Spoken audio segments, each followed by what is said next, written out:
সদৌ অসম জাতীয়তাবাদী যুৱ পৰিষদ তিনিচুকীয়া জিলা সমিতিৰ উদ্যোগত আৰু পূব গোবিন্দপুৰবাসী ৰাইজৰ সহযোগত ৮ম বাৰ্ষিক কেন্দ্ৰীয় প্ৰতিষ্ঠা দিৱস উদযাপন। প্ৰতিষ্ঠা দিৱস উপলক্ষে পুৱা পতাকা উত্তোলন, স্মৃতি তৰ্পণ কাৰ্যসূচী সম্পন্ন কৰাৰ পাছতে কণ কণ ছাত্ৰ ছাত্ৰীসকলৰ মাজত বিভিন্ন খেল ধেমালিৰ আয়োজন কৰে।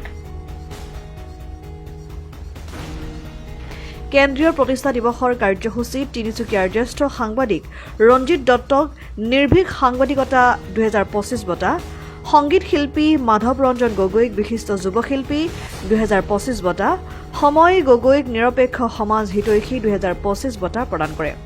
সংগঠনটোৰ কেন্দ্ৰীয় সভাপতি ৰমেন চৌধুৰী, সাধাৰণ সম্পাদক সন্দীপ প্ৰসাদ নেওগৰ লগতে বিভিন্ন দল সংগঠনৰ নেতৃত্বৰ উপস্থিতিত দিনজোৰা কাৰ্যসূচীৰে অনুষ্ঠিত কৰে প্ৰতিষ্ঠা দিৱসটি।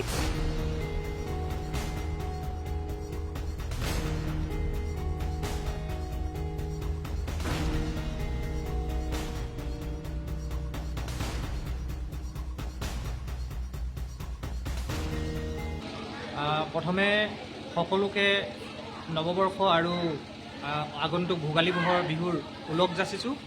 আৰু আমি আজি ৯ জানুৱাৰী সদৌ অসম জাতীয়তাবাদী যুৱ পৰিষদৰ ৮ম বাৰ্ষিক কেন্দ্ৰীয় প্ৰতিষ্ঠা দিৱসত আজি তিনিচুকীয়া জিলাৰ এই পূব গোবিন্দপুৰ ৰাজহুৱা প্ৰেক্ষাগৃহত অনুষ্ঠিত হৈ যায়। আৰু এই অনুষ্ঠানত আমি কেইবাজনো ব্যক্তিক আমি বঁটা প্ৰদান কৰোঁ। আৰু এই বঁটা প্ৰদানৰ প্ৰথমজন হৈছে আমাৰ স্থানীয় আজি তিনিচুকীয়াৰ এজন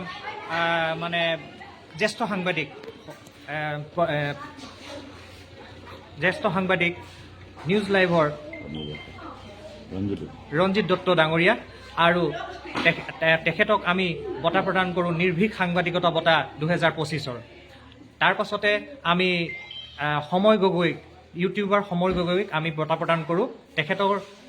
তেখেত হৈছে সময়ৰ হিতৈষী হিচাপে, সমাজ হিতৈষী হিচাপে ২০২৫ বৰ্ষৰ বঁটা প্ৰদান কৰোঁ। তাৰ পাছতে আমি মাধৱ ৰঞ্জন গগৈক, তেখেতকো আমি বঁটা প্ৰদান কৰিছোঁ। তেখেত কণ্ঠশিল্পীৰ উপৰিও এজন সৃষ্টিশীল গায়ক, আৰু তেখেতক আমি বঁটা প্ৰদান কৰিছোঁ যুৱ শিল্পী হিচাপে, আৰু ২০২৫ বৰ্ষৰ এই বঁটা প্ৰদান কৰিছোঁ। লগতে আমি ইয়াত খেল ধেমালিৰে ল'ৰা ছোৱালী কণ কণ মইনাসকলৰ দ্বাৰা খেল পতা হৈছে। আৰু ইয়াতে আমাৰ যিসকলে মহিলা পুৰুষ সকলোৱে একত্ৰীকৰণ হৈ ইয়াত গোটেই অনুষ্ঠানটো জাকত জিলিকা কৰি তুলিলে। ইয়াত প্ৰত্যেকটো জাতি জনগোষ্ঠী একত্ৰীকৰণৰ বাৰ্তা কঢ়িয়ালে। ইয়াৰ পিছতে আমাৰ এটা দাবী আছে। প্ৰথমটো দাবী হৈছে আমাৰ নিবনুৱা ক্ষেত্ৰত, যিটো অসমৰ চৰকাৰে, ভাৰত চৰকাৰে হওক, অসম চৰকাৰে হওক আওকাণ কৰি চলিছে। ৩০ লাখ নিবনুৱা আছে, কিন্তু মাত্ৰ দিছে ১ লাখত চাকৰি। কেনেকৈ হ'ব? আজি অতদিনে বছৰে কোনো ধৰণৰ চৰকাৰে কৰা নাই। আমি ধন্যবাদ জ্ঞাপন কৰিছোঁ যে ১ লাখ চাকৰি দিছে, ধন্যবাদ দিছোঁ। কিন্তু আজি কোপতি কিন্তু এই ২৯ লাখ, বাকী ২৯ লাখৰ কি হ'ব?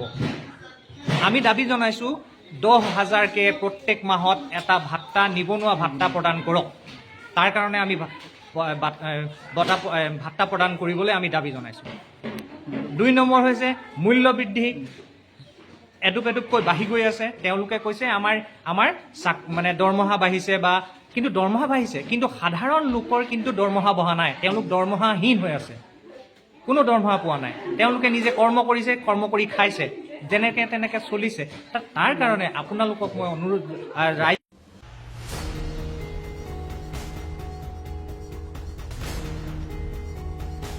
তিনিচুকীয়াৰ পৰা অজয় শৰ্মা ৰিপৰ্ট, ডেমক্ৰেটিক আছাম।